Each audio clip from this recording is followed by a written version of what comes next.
Hey, it's Sam from Sugar Spun Run, and today we're making my favorite spice cookies. Now these cookies aren't spicy like hot sauce or buffalo sauce. Instead, think along the lines of a spiced ginger snap or molasses cookie. These are full of fall flavors. They would be a great addition to any Christmas cookie tray, and I think you're going to love them as much as I do. We'll start today's recipe by melting our butter.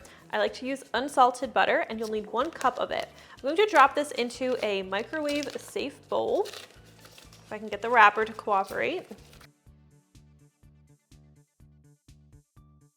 Of course, since we're melting this, it does not need to be softened in advance, but to help it melt a little bit faster for me, I like to cut it into pieces. This will just mean I have to spend less time microwaving. All right, let's get this melted. Almost there. I always recommend microwaving the butter in smaller increments, so like give it 20 seconds at a time, not much more than that, because if you heat it too much at once, it'll end up exploding all over your microwave. Not only does that make a mess, but then you have to start over because you lost some of the butter that you need for this recipe.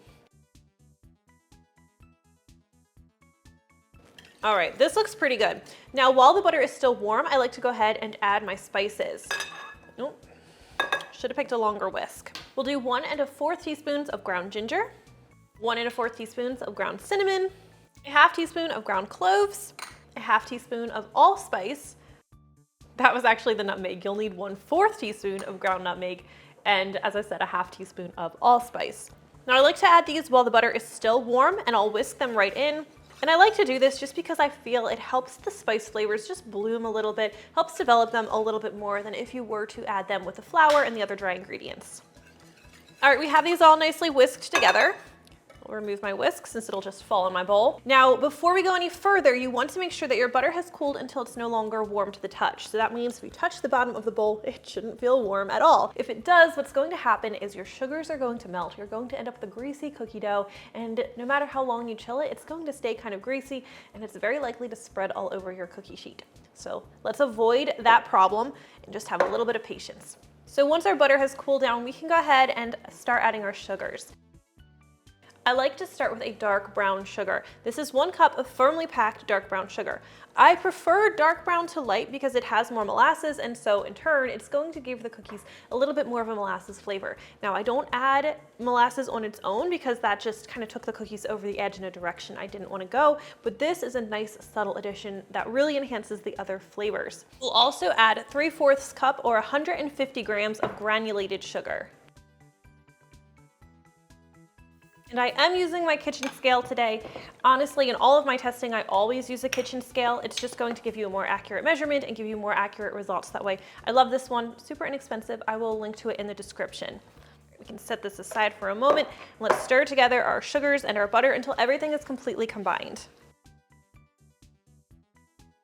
All right, next up is our eggs. You will need 1 large egg and 1 large egg yolk for today's recipe. Ideally, these should be room temperature because we have our melted butter in there. If these are cold, they'll sort of seize the butter a little bit, and then you're not going to get a cookie dough that's as uniform as it should be.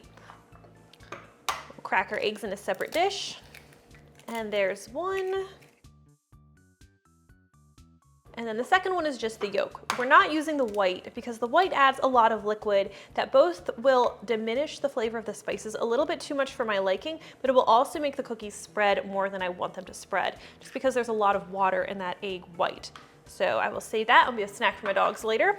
We'll also be adding 1 1/2 teaspoons of vanilla extract, and we'll stir everything together until that's well combined.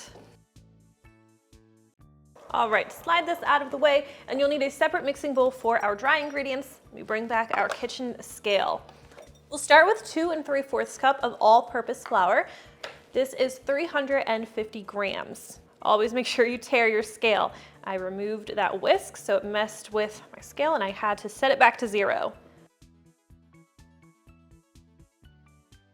Now, if you are not weighing your flour, you do want to take care that you're not accidentally over measuring it. What you want to do is just kind of stir the flour, fluff it a little bit with a fork, and then spoon it into a measuring cup and level that off. Never use your measuring cup to scoop the flour. That is a great way to end up with too much flour and dry cookies.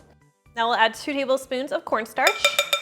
This helps give the cookies a nice shape, keep them from spreading without making them too dry, which would happen if we added too much more flour. We'll also add a teaspoon of baking powder and 3/4 teaspoon of baking soda, and finally 3/4 teaspoon of salt. This is just table salt. I'm getting a little low on it. All right, whisk everything here together until everything is nicely combined. It is really important that you get that baking soda and baking powder nicely incorporated. You don't ever want to have pockets of your leavening agent or the cookies are not going to bake properly.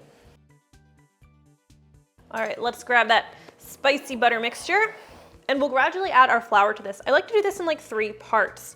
Now, because we used melted butter, it's very, very easy to mix everything together by hand using a spatula, but if you prefer, for any reason, you could use an electric mixer or a stand mixer instead.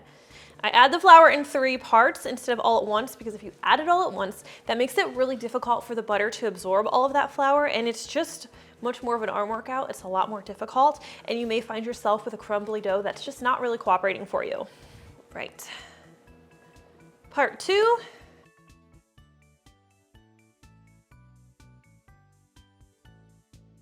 All right, last bit of flour. You want to make sure all of that flour is completely absorbed. And you can see it does get a little bit drier towards the end. This is normal. All right, once that's nicely combined, we are going to need to chill the dough. I know nobody likes to wait for cookies, but this is going to help give us the best flavor and the best texture. I had someone tell me the other day that they actually like when you need to chill the dough because it gives them time to get their kitchen straightened up before they move on to the next phase. I like that outlook, but unfortunately, I am not very patient and I struggle with chilling. This is going to need to chill for 30 minutes. Once your dough is about chilled, you can get your oven preheating to 350 degrees Fahrenheit. All right, once our dough is chilled, we can start scooping it. Now I scoop this dough by level 1.5 tablespoons. And that is what size my cookie scoop is. And then because I like my cookies to be nice and uniform, I will usually gently roll them between my palms into smooth balls before I bake them.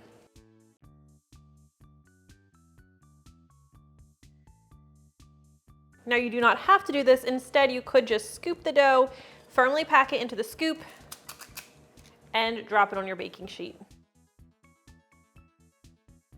I'll give you a couple examples of each, so you can decide what you'd like to do.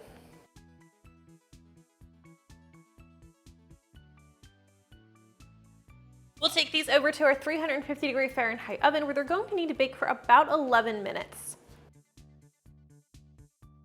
All right, so here they are. And you can see here are the ones that I rolled, here are the ones I didn't roll, and I just kind of prefer these. But either one's going to give you delicious cookies. Now we are going to make sure we let these cool completely before we decorate them with glaze, if you opt to decorate them with glaze. I like to, but of course that's optional. Once the cookies are nearly cooled, you can prepare your glaze. I do like to make the glaze because it almost tempers the spiciness of the cookie. Not that they're too spicy without it. I guess I should say the flavors play really nicely against each other. The sweet vanilla, the warm spices, they just work well. So if you're making the glaze, you'll need a cup of powdered sugar. You will need 1/4 teaspoon of vanilla extract. We'll add that in a second. And you'll need about 1 to 2 tablespoons of milk. Now I'm going to add about a tablespoon of the milk. I'm going to whisk this in. And at some point it will become apparent that I need more. Oh, I can add the vanilla now too. And then I'll gauge about how much more I need to add. And yes, should I have done this in a larger bowl? Absolutely, but here we are. All right, I can tell this is just too stiff, so I'll add additional milk as needed. If you accidentally add too much milk, you can just add more powdered sugar to make the glaze thicker. And if the glaze is still too thick, even if you've added all of your milk, just add more. Almost there. I don't like this glaze to be too thin. I like to see it ribbon from the whisk and hold its shape for just a second before it dissolves back into the glaze. Once it reaches that consistency, I know it will harden quickly on the cookie and it's not so soft that it'll make the cookie soggy. See, that is the consistency I'm looking for. Those swirls are holding for a second before they dissolve. For a couple seconds, actually. Once your cookies are cool, we can go ahead and decorate them. And you can be as neat or as messy as you'd like with this. That was more than I was aiming for, but that's okay. That'll be my cookie. If you want to be really fancy, you could put this glaze or icing, whatever you want to call it, in a piping bag with a small tip, or you could put it in a small Ziploc bag and just snip off the corner and like sort of pipe it on that way. But I just like a haphazard little drizzle, really haphazard.